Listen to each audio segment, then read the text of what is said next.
అన్కండిషనల్గా withdraw చేసి పడేశారు. అన్కండిషనల్గా.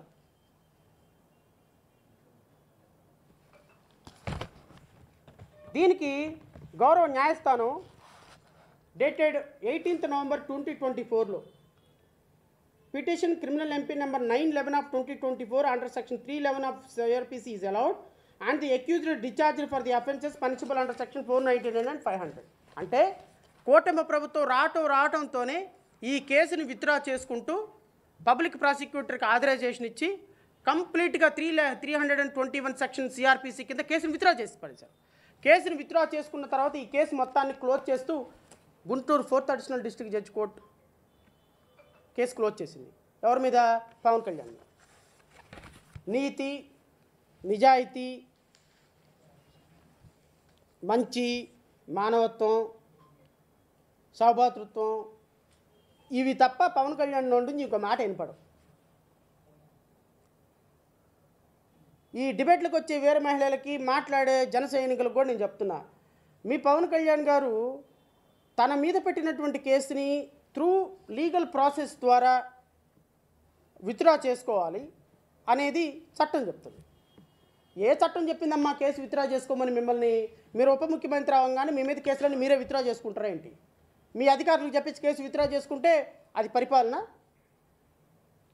ఆయన ఈ రాష్ట్రానికి, ఈ దేశానికి ఆదర్శవంతమైనటువంటి రాజకీయ నాయకుడా?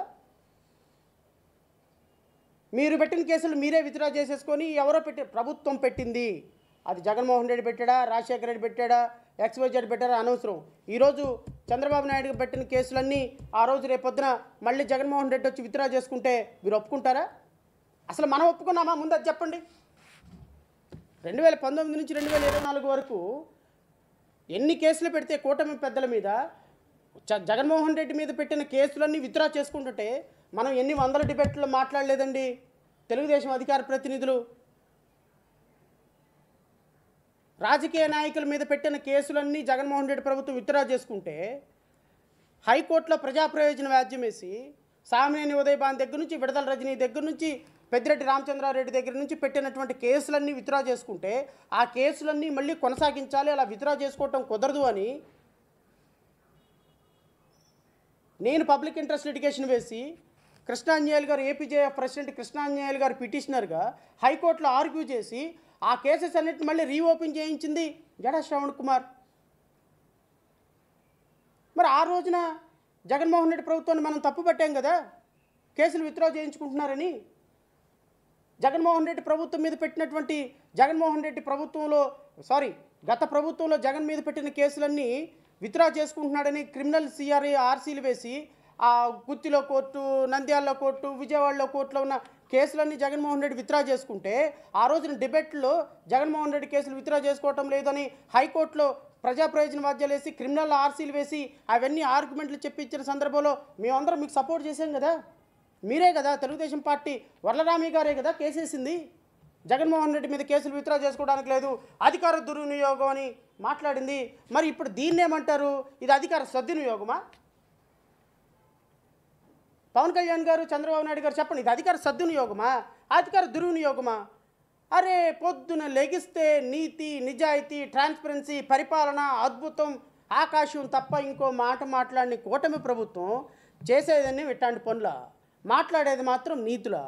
ఇంకా ఈ రాష్ట్రంలో ఏ విధంగా రాష్ట్ర ప్రజలకి మీరు కూటమి ప్రభుత్వం నిజాయితీగా పరిపాలిస్తుందని చెప్పడానికి అవకాశం ఉంది? ఇంకా నయం, ఇంకా చాలా లోతుకెళ్తే ఇంకా చాలా విషయాలు ఉన్నాయి. అవన్నీ రాష్ట్ర ప్రజలకి 1 by 1 చెప్తూ ఉంటాం, ఎందుకంటే ఇంకా చాలా సమయం ఉంది, అప్పుడే చెప్పాల్సినటువంటి అవసరం లేదు. బట్ నేను ఫైనల్గా చెప్పదలుచుకున్నది ఏంటి అంటే కూటమి ప్రభుత్వానికి దయచేసి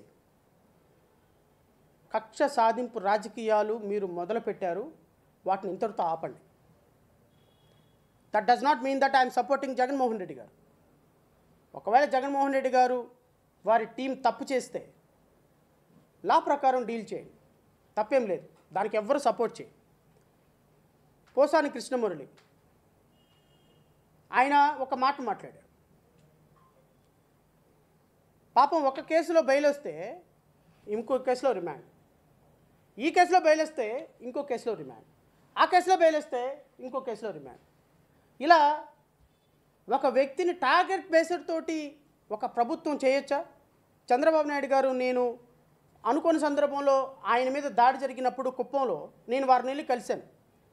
సార్, మీ మీద కుప్పంలో ఇలా దాడి జరిగింది, తప్పు, ప్రజాస్వామికంగా మీరు పరిపాలన చేసిన వ్యక్తి రాజకీయాల్లో ఈ విధంగా ఒక ప్రతిపక్ష నాయకుడిని ఒక చోటకు వెళ్ళనీయకుండా అడ్డుకోవటం తప్పు అని నేను వారిని వ్యక్తిగతంగా కలిసినప్పుడు మాకు వ్యక్తిగతంగా ఒక డిస్కషన్ జరిగినప్పుడు, శ్రవణ్, ఈ రాష్ట్రం స్టేట్ స్పాన్సర్డ్ టెర్రరిజం అనేటువంటి దాన్ని ప్రోత్సహిస్తుంది, అది చేయటం కరెక్ట్ కాదు, దానికి మీలాంటి వాళ్ళంతా కూడా ఖండించాలని చెప్పినప్పుడు మొట్టమొదటిసారిగా నేను ఒక మంచి పదం స్టేట్ స్పాన్సర్డ్ టెర్రరిజం అనేటువంటి ఒక పదం, ఒక రాష్ట్రమే టెర్రరిజాన్ని ప్రోత్సహించకూడదని ఆయన దగ్గర నుంచి విన్నా నేను మొట్టమొదటిసారిగా. నేను మరలా చంద్రబాబు నాయుడు గారిని అడుగుతున్నా, సార్, స్టేట్ స్పాన్సర్డ్ టెర్రరిజాన్ని అనేది ఉండకూడదు అని మీరు చెప్పినటువంటి ప్రతి పదం నిజంగా నాకు ఇన్స్పిరేషన్. కానీ ఆ పదాన్ని దాన్ని జస్టిఫై చేస్తూ పూర్తిగా స్టేట్ స్పాన్సర్డ్ టెర్రరిజాన్ని మరలా మీ ప్రభుత్వం అంతకంటే దుర్మార్గంగా ప్రోత్సహిస్తుంటే ఏం సార్, మీ అబ్బాయికి ఒక మాట చెప్పలేరా మీరు? రేపొద్దున రాష్ట్ర పరిస్థితి ఏంటి? రేపు మళ్ళీ జగన్మోహన్ రెడ్డి వస్తే మీ పరిస్థితి ఏంటి? మీ అబ్బాయి పరిస్థితి ఏంటి? మీకు మీ మీ మీ యొక్క కార్యకర్తల పరిస్థితి ఏంటి? ఏం ఉండకపోవచ్చు నాకు తెలిసినంతవరకు. ఎందుకు ఉండకపోవచ్చు అంటే జగన్మోహన్ రెడ్డి గారు కూడా పాపం రాజకీయాలను చాలా బాగా అవపోసన పట్టినటువంటి వ్యక్తి. ఇప్పుడు జగన్మోహన్ రెడ్డి గారి పార్టీలో ఎవరెవరైతే 2019 నుంచి 24 వరకు పార్టీలో అధికారం అనుభవించి మంచిగా ఉన్నారో వాళ్ళందరూ కూటమి ప్రభుత్వంలోకి ఇప్పుడు జంప్ అయిపోయినారు. సో సచివులు అయిపోయినారు. రేపొద్దున పుసుకుమని 2029లో జగన్మోహన్ రెడ్డి కనుక అధికారంలోకి వస్తే మళ్ళీ వీళ్ళందరూ ఇటు వచ్చేస్తారు.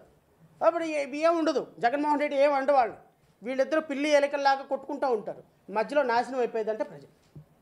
So I'm not supporting YSRCP, but thing is అల్టిమేట్గా ఈ విధమైనటువంటి విధానాల వల్ల మీడియాకి 4 న్యూస్లు దొరుకుతాయి, లైవ్లు పెట్టుకుంటారు, బట్ అది కాదు. రేపు ప్రజలు పరిపాలన మీద విశ్వాసం కోల్పోతారు. నేను ఇంకొక మాట చెప్పి ముగిస్తా. మొన్న గౌరవ మంత్రి నారా లోకేష్ దావోస్ వెళ్ళారు. ఎన్ని వందల కోట్ల పెట్టుబడులు వచ్చినాయండి? బహుశా తర్వాత వాళ్ళు చెప్పారు మేము వెళ్ళింది దానికోసం కాదని. బట్ 10 నెలల కాలంలో ఈ రాష్ట్రానికి వచ్చిన పెట్టుబడులు ఏంటి అని ఒక వైట్ పేపర్ రిలీజ్ చేయగలిగితే పెద్ద గుండు సున్నా. నేను రాష్ట్ర ప్రజలకు చెప్తున్నా, ఈ రాష్ట్రంలో పెట్టుబడి పెట్టడానికి ఒక్కళ్ళు కూడా ముందుకు రావటం. కారణం ఏంటో తెలుసా? ఇదిగో వీళ్ళిద్దరే గబక్కని ఇక్కడ ఒక 100 కోట్ల పెట్టుబడి పెట్టి ఏదైనా కంపెనీ పెడితే రేపొద్దున మళ్ళీ జగన్మోహన్ రెడ్డి వస్తారేమో, వస్తే ఈ కూటమి ప్రభుత్వం మీద మొత్తాన్ని లోపలేస్తాడేమో. ఈ రాష్ట్రంలో లా అండ్ ఆర్డర్ లేదు, ఒక ఐపీఎస్ ఆఫీసర్ పనిచేయడానికి ఇష్టం లేదు, ఒక ఐఏఎస్ ఆఫీసర్ పనిచేయడానికి ఇష్టం లేదు, జీతం కోసం పనిచేసే ఐఏఎస్లు ఐపీఎస్లు ఎక్కువైపోయినారు. ఈరోజు రాష్ట్ర ప్రభుత్వంలో కూటమి ప్రభుత్వం పొద్దున్న లెగిస్తే 10 మందిని తీసుకొచ్చి లోపలేస్తుంటే ఇక్కడికి వచ్చి పెట్టుబడి పెట్టే నాయకులు ఎవరుంటారు? పెట్టుబడి పెట్టేవాడు ఎవడుంటాడు? పెట్టుబడి పెట్టడానికి ఏ పారిశ్రామికవేత్త ముందు వస్తాడు? పెట్టుబడి పెట్టకపోతే కంపెనీలు ఎక్కడి నుంచి వస్తాయి? కంపెనీలు లేకపోతే ఉద్యోగాలు ఎక్కడి నుంచి వస్తాయి? ఉద్యోగాలు రాకపోతే జీవన ప్రమాణాలు ఎట్లా పెరుగుతాయి? జీవన ప్రమాణాలు పెరగకపోతే ప్రజల యొక్క లివింగ్ కెపాసిటీ, పర్చేసింగ్ కెపాసిటీ ఎలా పెరుగుతుంది? అవసరమేలే. జీతం కోసం డివిడెండ్లు తాకట్టు పెట్టడం 10,000 కోట్లు దాటం, పెన్షన్ల కోసం డివిడెండ్లు తాకట్టు